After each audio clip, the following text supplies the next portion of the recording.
Hello and welcome to the Commander's Quarters. I'm your host Mitch, glad to have you here. Now usually on this show we build fun and inexpensive focused commander decks on a $25 budget. But today we're going to do a commander quick take. On episodes like these, I give you my initial take on newly spoiled commanders from an upcoming set. For each commander, I'm going to talk about a potential direction to take them. And I'm also going to give you some initial cards that I'm considering for that build. Now I might not be able to get to every single new commander at once, but I will get to them eventually. And as always, prices on this show are powered by our sponsor, TCGPLAYER. Before we get started today though, make sure you go check out our new classic pink playmat and Commander's Quarters t-shirts on thecommandersquarters.com. And thank you to everyone who's already purchased our merchandise, it really does help support the channel.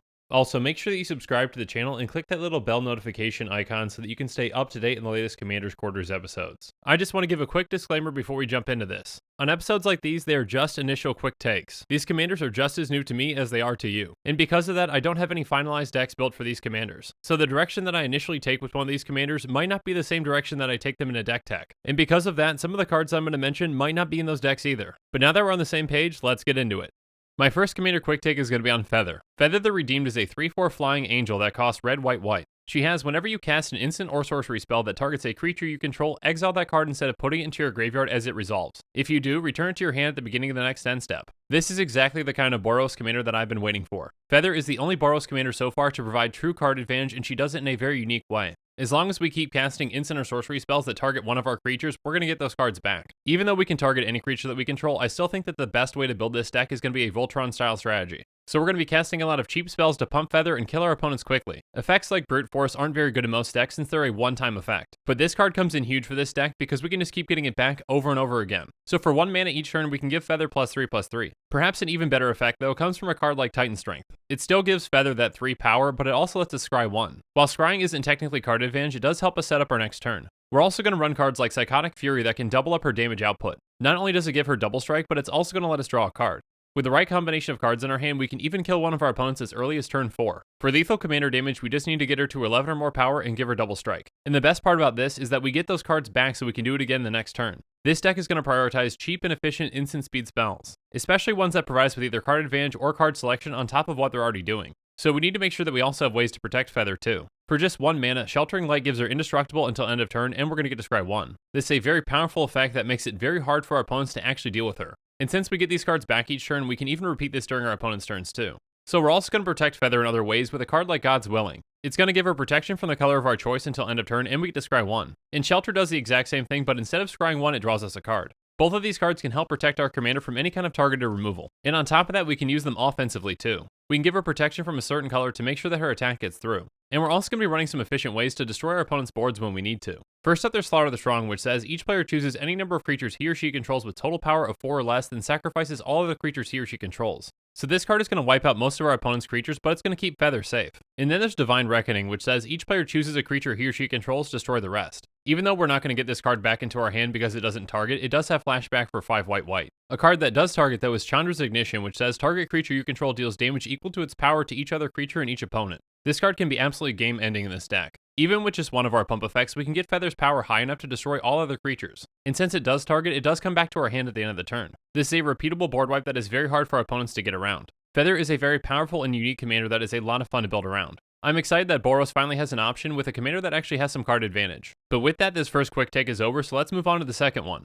Our second commander quick take is going to be on Roalesk. Roalesk Apex Hybrid is a 4/5 human mutant that has flying and trample and costs 2 green, green, blue. When it enters the battlefield, put 2+1/+1 counters on another target creature you control. And when it dies, proliferate, then proliferate again. The fact that it has to die is especially unfortunate, because in order to get that death trigger, it actually has to go to the graveyard and not our command zone. If that was a leave the battlefield trigger, this would be a much better commander to build around. Because of this, it might actually make a better card in the 99 than a commander itself. But if you want to build around this as a commander, there are definitely still ways to do it. The direction that I would personally take this commander would be a +1/+1 counters build. It would include some cards that allow us to get counters on every single one of our creatures. First up, there's Loyal Guardian, which has Lieutenant. At the beginning of combat on your turn, if you control your commander, put a +1/+1 counter on each creature you control. So if we can even get this effect just once, it can set things up for our commander. And then there's Forgotten Ancient, which has whenever a player casts a spell, you may put a +1/+1 counter on Forgotten Ancient. At the beginning of your upkeep, you may move any number of +1/+1 counters from Forgotten Ancient onto other creatures. This is another fantastic way to make sure that every single one of our creatures has a counter on it. But perhaps the most powerful of these effects comes from Master Biomancer. It says each other creature you control enters the battlefield battlefield with a number of additional +1/+1 counters on it equal to Master Biomancer's power and as a mutant addition to its other types. So the more counters that we get onto Master Biomancer, the more it's going to put onto new creatures when they come into play.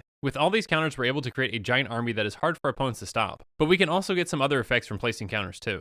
Benthic Biomancer has, whenever one or more +1/+1 counters are put on it, draw a card, then discard a card. Being able to loot every single time a counter is placed on it is an incredible effect. But Fathom Mage's effect is even better because it says whenever a +1/+1 counter is put on Fathom Mage, you may draw a card. On top of that, it has Evolve, so we can even just get counters on it by casting creatures that are bigger than it.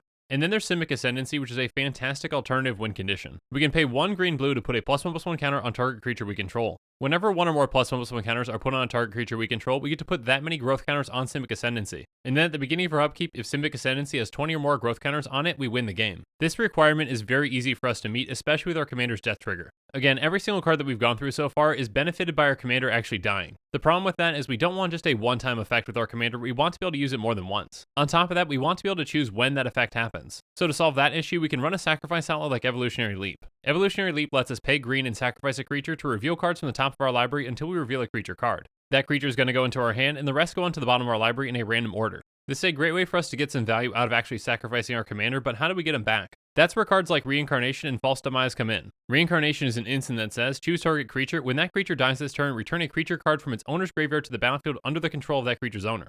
With this, we are able to sacrifice our commander and bring him right back. False Demise has a similar effect. It's an aura that says, when enchanted creature dies, return that card to the battlefield under your control. Again, this commander has a powerful effect in the right build, but the key is to make sure that you can make this effect repeatable. But with that, it's time for us to move on to our third and final quick take. And our last quick take today is going to be on Tomik. Tomik Distinguished Advokist is a 2/3 human advisor with flying that costs white. It has lands on the battlefield, and land cards and graveyards can't be the targets of spells or abilities your opponents control. Your opponents can't play land cards from graveyards. So like Roalesk, this seems like another card that would be better off in the 99 than a commander itself. This card could easily slot right into a Hate Bears deck and do very well. But if someone in your playgroup is running a Lord Windgrace deck or something like it, this can really throw a wrench into their plans. So if I were to build around this as a commander, I would definitely build a Hate Bears deck. Hate Bears are essentially cheap creatures that have effects that can really hamper your opponents. For example, Aven Mind Sensor has, if an opponent would search a library, that player searches the top 4 cards of that library instead. This can essentially shut down any lands or spells that tutor. And then Spirit of the Labyrinth can really slow the game down by making it so that each player can't draw more than 1 card each turn. Since Mono White struggles with this anyways, it really doesn't affect us that much. Next up is Vryn Wingmare, which says non-creature spells cost 1 more to cast. Since we're going to be running mostly creatures, this really doesn't hurt us that much. And it can really hurt opponents, especially those playing something like Storm. Another way to slow our opponents down is by playing something like Imposing Sovereign. It says creatures your opponents control enter the battlefield tapped. And Thalia Heretic Cathar does the exact same thing, but it's also going to make non-basic lands our opponents control come into play tapped. Tocatli Honor Guard can be especially brutal against any deck that revolves around enter the battlefield triggers because it just shuts those down. But since our Hate Bears are going to be pretty small, we need some Anthem effects to help them out. So we can run things like Crusade that give all white creatures +1/+1. Honor of the Pure does the exact same thing, but only for our creatures. In Celestial Crusader, we can cast out of nowhere and our opponents can't respond to it since it has split second. Again, in my opinion, this commander fits better in the 99, but there are still ways that you can build around it if you want to. And with that, this show is coming to a close, but I really just want to hear about what you guys think about this episode, so why don't you let me know in the comments below. When you're buying a deck or just individual cards, make sure to use our link in the description. Not only will you be getting great prices on TCGPLAYER, but you're also going to be supporting this show because they sponsor us. And make sure that you follow us on social media so you can get some early hints on who the next commander just might be. Links to our social media accounts can be found in the description. Also in the description below is a link to the Commander's Quarters Patreon page, and I just want to say a quick thank you to the patrons who have subscribed so far. There are many benefits to being a patron for the Commander's Quarters, including being able to vote on future commanders for deck techs. There's even a general level tier where you get your own personalized deck tech dedicated to you. I truly couldn't do this without all of your support, so from the bottom of my heart, thank you. If you haven't already, make sure that you like and subscribe to the channel, then check out some of our other episodes on budget deck techs, break the bank episodes, commander topics, and creators quarters episodes. And with that, I'm out of here. Thanks again, and have a good one.